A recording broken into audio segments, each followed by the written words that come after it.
ولكل وجهة هو موليها فاستبقوا الخيرات أينما تكونوا يأتي بكم الله جميعا إن الله على كل شيء قدير ولكل وجهة ہر قوم، ہر گروہ، ہر جماعت کے لیے ایک سمت ہے. وہ مولیہا، وہ اسی کی طرف رخ کرتا ہے. فاستبقوا الخیرات، لہذا تم خیر کے کاموں میں بڑھ چڑھ کر حصہ لو، ایک دوسرے سے آگے بڑھنے کی کوشش کرو خیر کے کاموں میں، نیک کاموں میں. اینما تکونوا یأتی بکم اللہ جمیعا، تم جہاں کہیں بھی رہو اللہ تم سب کو اکٹھا کرے گا، تم سب کو لے کر آئے گا. ان اللہ علی کل شیء قدیر، بے شک اللہ تعالی ہر چیز پر قدرت رکھنے والا ہے. ہر قوم کے لیے، ہر مذہب اور جماعت اور گروہ کے لیے ایک سمت ہے اور وہ اسی کی طرف رخ کرتا ہے. خیر اور نیک کے کاموں میں ایک دوسرے سے آگے بڑھنے کی کوشش کرو. تم جہاں کہیں بھی رہو اللہ تعالیٰ تم سب کو اکٹھا کرے گا، لے کر آئے گا، جمع کرے گا. بے شک اللہ تعالیٰ ہر چیز پر قدرت رکھنے والا ہے. اس میں 4 باتیں بتائی گئی. پہلی بات، ہر قوم، جماعت، گروہ اور طبقے کے لیے ایک سمت ہے. دوسری بات، وہ اسی سمت کی طرف اپنا رخ کرتے ہیں. تیسری بات، خیر اور نیک کے کاموں میں ایک دوسرے سے آگے بڑھنے کی کوشش کرو. تیسری بات. چوتھی بات، پہلی بات ہر قوم کے لیے ایک سمت ہے، وہ اسی کی طرف رخ کرتی ہے. دوسری بات، نیکی کے کاموں میں آگے بڑھنے کی کوشش کرو. تیسری بات، تم جہاں کہیں رہو اللہ تم سب کو اکٹھا کرے گا. چوتھی بات، اللہ تعالیٰ ہر چیز پر قادر ہے. ہر مذہب، ہر ملت اور ہر گروہ جماعت کے لیے ایک سمت ہوتی ہے، ان کے لیے ایک رخ ہوتا ہے، ایک مقدس جگہ ہوتی ہے رخ کرنے کی. ہر قوم اور گروہ کے لیے ایک مقدس سمت ہوتی ہے جس کی طرف وہ اپنا رخ کرتا ہے، چاہے وہ رخ اور سمت اللہ نے مقرر کی ہو یا پھر لوگوں نے ہی مقرر کی ہو. بہرحال ہر قوم کے لیے ایک سمت ہے اور وہ اسی کی طرف اپنا چہرہ پھیرتی ہے، اس کی طرف اپنا چہرہ کرتی ہے اپنی عبادت میں. حضور صلی اللہ علیہ وسلم اور حضور کی امت کو اللہ تعالیٰ نے جو قبلہ مقرر کیا وہ کعبۃ اللہ ہے. یہاں اس آیت میں ایک بات تو کیا کہ اگر اللہ تعالیٰ حضور صلی اللہ علیہ وسلم اور ان کی امت کو خانہ کعبہ، بیت اللہ کو اگر قبلہ بنا دے تو اس میں اعتراض کی کیا بات ہے؟ ایک تو رد، اور ایک بات تو یہ کہ اس میں اعتراض کی کیا بات ہے؟ یہود و نصارہ ہو اور کوئی بھی ہو، جب ان کے لیے قبلہ ہو سکتا ہے تو پھر مسلمانوں کے لیے، حضور محمد صلی اللہ علیہ وسلم کے لیے اللہ جب خانہ کعبہ کو قبلہ بنا دے تو اس میں اعتراض کی کیا بات ہے؟ تمہارے لیے قبلہ تھا بیت المقدس، مسجد اقصی، اور عیسائی یہود کے لیے، نصرانیوں کے لیے، عیسائیوں کے لیے قبلہ تھا اور وہ قبلہ مانتے ہیں حضرت عیسیٰ علیہ السلام کی پیدائش جہاں ہوئی ہے بیت اللحم، تو اسے وہ لوگ مقدس مانتے ہیں. جب تمہارے لیے قبلہ ہو سکتا ہے، تمہارے لیے ایک مقدس جگہ ہو سکتی ہے، تم اپنی عبادتوں کے وقت میں اس مقدس جگہ کی طرف، سمت کی طرف رخ کر سکتے ہو، تو پھر میرے پیغمبر محمد کے لیے اور ان کے ماننے والے اور ان کے عاشقوں کے لیے ایک قبلہ اگر ہم مقرر کر دیں تو پھر اس میں اعتراض کی کیا بات ہے؟ یہ تو ان کے رد میں ایک بات. دوسری بات کیا؟ دوسری بات قابل توجہ کہ جو چیزیں کام کی ہیں، جو جن باتوں میں پڑھنا چاہیے اس پر توجہ دو. اللہ یہ سمجھا رہا ہے خامخواہ کی بحثوں میں پڑھو رکھو، بلا ضرورت اور غیر ضروری چیزوں میں رکھو پڑھو، غیر ضروری بحثوں میں تمہارا قبلہ کون سا، ہمارا قبلہ کون سا، تمہاری کیا ہے، ہماری کیا ہے، یہ سب اللہ یہ سب چیزوں کے بارے میں پوچھتا بھی نہیں، سوال ہوتا بھی نہیں اس کے بارے میں. اب تم کو جواب دینا بھی نہیں ہے. تمہیں کتنے دن تک قبلہ کرتے تھے، بعد میں کون سی شریعت آئی، بعد میں پیغمبر کون سے آئے، بعد میں ان کے لیے کتنے مہینے تک اس طرف قبلہ تھا، بعد میں کیسا بدل گیا، کیا واسطے بدل، یہ سب تم کو بیس میں پڑھنے کی ضرورت نہیں ہے. میں جن چیزوں کا سوال کروں گا تمہیں ان کے بارے میں توجہ دو، اس کے بارے میں تم فکر کرو۔ اللہ یہ سمجھانا چاہتے ہیں۔ اللہ کیا سوال کریں گے؟ نماز پڑھا کیا پوچھیں گے، داڑھی رکھا کیا پوچھیں گے، ٹوپی پہنتا تھا کیا پوچھیں گے، نبی کا عاشق تھا کیا، سنت تیری ان کی زندگی کی طرح تھی، تیری زندگی کا اسٹائل ان کے کلچر اور اسٹائل کی طرح تھا، اللہ یہ پوچھیں گے۔ تو اس پر توجہ دو۔ تمہارے لباس اسلامی لباس تھے، اللہ یہ پوچھیں گے، اس پر توجہ دو۔ خامخواہ کی بیکار کی لغو لعب اور لہویات کی بحثوں کے اندر نہ کو پڑھو۔ جن چیزوں کے بارے میں اللہ سوال کریں گے ان چیزوں کی تیاری کرو۔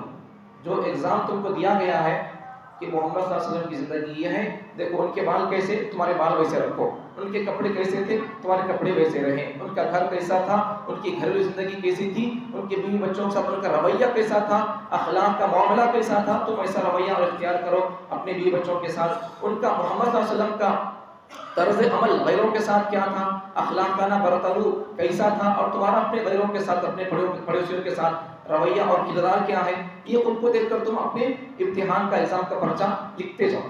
اللہ سوال بھی دے دیا اور جواب بھی دے دیا، سوال بھی اللہ تعالیٰ نے دے دیا، جواب بھی اللہ تعالیٰ، جواب تو اللہ تعالیٰ دو شکلوں میں دے دیا، ایک تو کتاب کی شکل میں، دوسرا حضور صلی اللہ علیہ وسلم کی زندگی کی شکل میں۔ اب چاہے جواب آپ یہاں دیکھ کر سمجھ کر کرتے لکھتے تو یہاں دیکھ کر سمجھ کر لکھو، یا پھر نہیں تو پھر حضور صلی اللہ علیہ وسلم کی زندگی کو پڑھ کر سن کر سمجھ کر اس کے ذریعے سے تو اپنا جواب حل کرو، ورنہ پھر زندگی بالکل ویسی ہے جیسا ایک ایگزام حال ہوتا ہے، امتحان گاہ ہوتی ہے۔ یہ دنیا امتحان گاہ ہے، آرام گاہ نہیں ہے، تفریح گاہ نہیں ہے، گھومنے پھرنے کی جگہ نہیں، سونے کی جگہ نہیں ہے۔ سونا تھوڑی دیر کے لیے ہوتا ہے، ہمیشہ کے لیے یہاں رہنا بھی نہیں ہے، تو یہ ہمیشہ کی جگہ بھی نہیں، اور یہ تفریح گاہ بھی نہیں، کھیل گاہ بھی نہیں۔ اب یہ کون سی جگہ ہے، کون سی جگہ ہے؟ یہ امتحان گاہ ہے، امتحان گاہ۔ اب امتحان گاہ میں بیٹھ کر اگر کوئی بچہ ایگزام ہال میں صاحب سے آ کر پرچہ دے دیا سوال کا، قلم بھی موجود ہے، پینسل پین کیا کیا چیزیں ہونا تھا لکھنے کے لیے، پیاڈ سب موجود ہے، اب یہ بچہ 2-3 گھنٹے کے وقت میں اپنے ایگزام کے سوالات کو حل کرنے کے بجائے، میں گھر کو جا کو امتحان لکھنے کے بعد جانے کے بعد ہماری ماں کیا پکے رہتی، کیا کھانا، مجھے کیا پسند، میں جاتا جاتا کیا لے کر جانا، ہمارا امی دال پکے تو میں بوندی لے کر جانا اچھا ہوتا، نہیں سالنا پکے تو بوندی ویسٹ ہوتی تو کیا کرنا۔ اگر ایسے بے تکی سوالات اور بے تکی باتیں اگر سوچتا 2-3 گھنٹے کے وقت کو ضائع کر دے گا تو پھر اس کا پرچہ اجلا ایسا ہوتا، پھر کیا بھی نہیں رہتا اس کے اندر، جواب ایک نہیں رہتا، پھر وہ پاس کیسے ہوگا؟ پورے بچے لکھتے سے بچے پاس ہو جائیں گے تو یہ کیا ہو جائے گا؟ ناکام ہو جائے گا۔ بالکل وہ ایگزام ہال کے طرح ہی ہماری زندگی کی مثال ہے، دنیا کی مثال ہے کہ دنیا امتحان گاہ جیسا امتحان حال ہوتا ہے، تو ویسا دنیا بھی ایک امتحان حال ہے۔ وہاں سار پرچہ دیتا ہے، یہاں اللہ پرچہ دے کر بھیجا ہے، اور وہاں سارے امتحان گاہ میں صرف سوال کا پرچہ دیتا ہے۔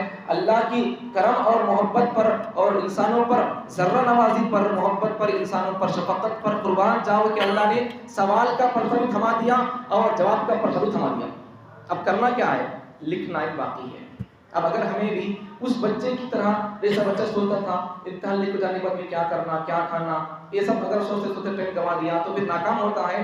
اسی طرح اگر مسلمان بھی، انسان بھی اگر اللہ کی بھیجی ہوئی کتاب، اتاری ہوئی کتاب محمد صلی اللہ علیہ وسلم کی زندگی کو، ان کے کلچر اور کردار کو اپنائے گا نہیں، ان کی طرز زندگی کو اختیار نہیں کرے گا، جیسا وہ بچہ ناکام ہو گیا پھر ایسا ہی یہ مسلمان بھی ناکام ہو جائے گا۔ سمجھ میں آ گئی مثال؟ تو وہی مثال ہماری زندگی کی۔ تو اس لیے کیا کرو، بیکار چیزوں میں پڑھو رکھو، جو چیزیں اللہ سوال کرے گا، جن چیزوں کے بارے میں اللہ پوچھے گا اس کے بارے میں توجہ دو، اس کے بارے میں فکر کرو۔ اولاد کے بارے میں اللہ پوچھے گا، بیوی کے بارے میں پوچھے گا، اس کے بارے میں توجہ دو۔ پیغمبر نے ارشاد فرمایا کہ ہر آدمی سے اس کے ماتحت رہنے والوں کے بارے میں سوال ہوگا۔ اب اپنے بیوی بچوں کے پہلی بات تو کیا، اپنے بارے میں انسان فکر کرے، اپنے بارے میں انسان فکر کرے۔ دوسری بات، بعد میں چل کر دوسروں کی فکر۔ آج ہمارا حال کیا ہو گیا، میں کیا چاہتا ہوں، تمہیں سب جگہ میرے ساتھ پڑھی ملنا میں چاہتی ہے، تمہیں کیا چاہتی، میں وقت پر آ جانا یہ چاہتی۔ سمجھ میں آ رہی بات؟ ہر انسان کیا چاہتا ہے بولے تو یہ آدمی میری بات سننا، ہر انسان کے چاہے سوال میری بات سننا، میں بولے سکا سننا، میں بولے سکا چلنا، میں بولے سکا کرنا۔ ہر آدمی کا مزاج کیا ہو گیا، بولنے کا مزاج ہو گیا، بولنا انسان کو پسند آ رہا ہے۔ عمل کرنے کے بارے میں دیکھیں تو 0 ہے، اس لیے عمل کرو۔ میں ہمیشہ کہا کرتا ہوں ایک اچھی بڑی بہترین بات کہ آج ہمارا دین کہاں ہے بولو، 2 جگہ ہمارا دین ہے، سو کہاں ہے؟ یا تو کتابوں کی شکل میں ہمارا دین حروف کی شکل میں موجود ہے، یا پھر ہماری زبان میں موجود ہے، جو لوگ بیان کرتے ہیں ان کے بارے میں. یا تو ہمارے دین کتابوں میں موجود ہے یا پھر ہماری زبان میں موجود ہے. بقیہ ہماری زندگیوں سے دین کا کوئی لینا دینا نہیں ہے. یا تو کتابوں میں دیکھو دین ہم لے تو، یا تو پھر ہماری زبانوں میں دیکھو دین کہاں ہے، کہاں بھی نہیں ہے. یہ نہیں ہونا سو اللہ کتابوں میں تھا دین نہیں تھا، یہ سوال نہیں کریں گے. کتابوں میں ہے جو دین کو تمہیں اپنی زندگی میں کتنا اختیار کرے تھے، یہ سوال کریں گے. تمہارا چہرہ نبی کے چہرے کے سر کا تھا نہیں تھا، تمہارے بال نبی کے بال کی طرح تھے نہیں تھے، تمہارا لباس نبی کے لباس کی طرح تھا نہیں تھا، تمہارے ازار لنگی پیجامہ پینٹ تمہاری ٹخنوں کے اوپر تھی نہیں تھی. اللہ یہ سوال کریں گے. یہ سوال پر توجہ دو. اللہ تعالیٰ جن چیزوں کے بارے میں اللہ سوال کریں گے ان چیزوں کی طرف توجہ دو. تمہارے بچے کیا پڑھ رہے ہیں، اسکول میں جا کر کون سے ترانہ پڑھ رہے ہیں، کون سا ترانہ پڑھنے سے ایمان سے باہر ہو جاتا ہے، اس پر توجہ دو. سمجھ میں آ رہی بات؟ اسکولوں میں بھیج دیتے لوگ، لیکن اسکولوں میں کیا پڑھا رہی، کون سی کتاب پڑھا رہی ہے، رامائن پڑھا رہی، مہابھارت پڑھا رہی، گیتا پڑھا رہی، انجیل پڑھا رہی، بائبل پڑھا رہی، قرآن مجید کا ترجمہ تفسیر کر کے سمجھا رہی، ہمارے بچوں کو ایمان کا پیالہ پلا رہی، یا پھر سائنس سمجھا رہی. کیا سمجھا رہی؟ اگر سائنس میں سمجھا رہی تو اللہ کی اپوزٹ اور اللہ کی قدرت سے ٹکر لینے کے لیے اللہ کی قدرت کو گرا کر، اللہ کی قدرت کو، اللہ کی عظمت کو مسلمان بچوں کے دلوں سے ہٹا کر، گرا کر اسلام کی عظمت کو، محمد صلی اللہ علیہ وسلم کی عظمت کو بچوں کے دلوں سے ہٹا کر اسلام کے بارے میں، اللہ کے بارے میں نفرت دلا کر ایسی تعلیم ہو رہی ہے. اور اس تعلیم کو سائنس کا نام دیا جا رہا ہے. بالکل ایسا ہی ہے یا پھر صرف تعلیم کے حد تک تعلیم ہو رہی ہے اس لوگ کے ساتھ؟ اس پر توجہ نہیں ہماری، اس پر توجہ دو، ورنہ پھر کیا ہو جائے گا، ورنہ پھر کیا ہو جائے گا. آج ہمارے اسکولوں کا حال یہ ہے کہ ہمارے بچے آج گھر سے نکلتے وقت میں مسلمان رہیں گے، جب ہمارے بچے اسکول سے گھر واپس لوٹیں گے مسلمان نہیں رہیں گے. یہ حال ہے آج کے اسکولوں کا. اس پر توجہ دو، بچوں کے بارے میں فکر کرو. ہمارے بچوں کو اسکول میں پڑھ رہے ہیں، کیا اسکول کا ترانہ ہے، لپیاتی دعا ہے کیا؟ رائٹ، کوئی بات نہیں. جن گن من ہے کیا؟ رائٹ. ملک کے محبت کا اس کے اندر پیغام ہے، کوئی بات نہیں، کوئی فرق نہیں پڑے گا. اور کون سی دعائیں ہیں، جو دعائیں پڑھنے کی ہوں گی پڑھیں تو کوئی بات نہیں، کوئی فرق نہیں پڑے گا. ایمان کے لیے خطرہ نہیں ہے. وندے ماترم اگر پڑھیں گے ایمان ختم. اب کتنے اسکول ایسے ہیں بتاؤ کہ جن اسکولوں کے اندر وندے ماترم کا ترانہ نہ ہو؟ ایک اسکول بھی نہیں ہے. یہ سب مشکل سے ہے، مشکل سے چراغ لے کر ڈھونڈیں گے تو مشکل سے ایک اسکول ملے گا، مشکل ہے. اب یہ سب ترانے پڑھنے سے کیا ہو جائے گا؟ بچہ ایمان سے باہر ہو جائے گا. اب اس کی فکر کون کرنا تھا؟ اسکول کو تو بھیج نہیں، پڑھانے کی فکر ہے.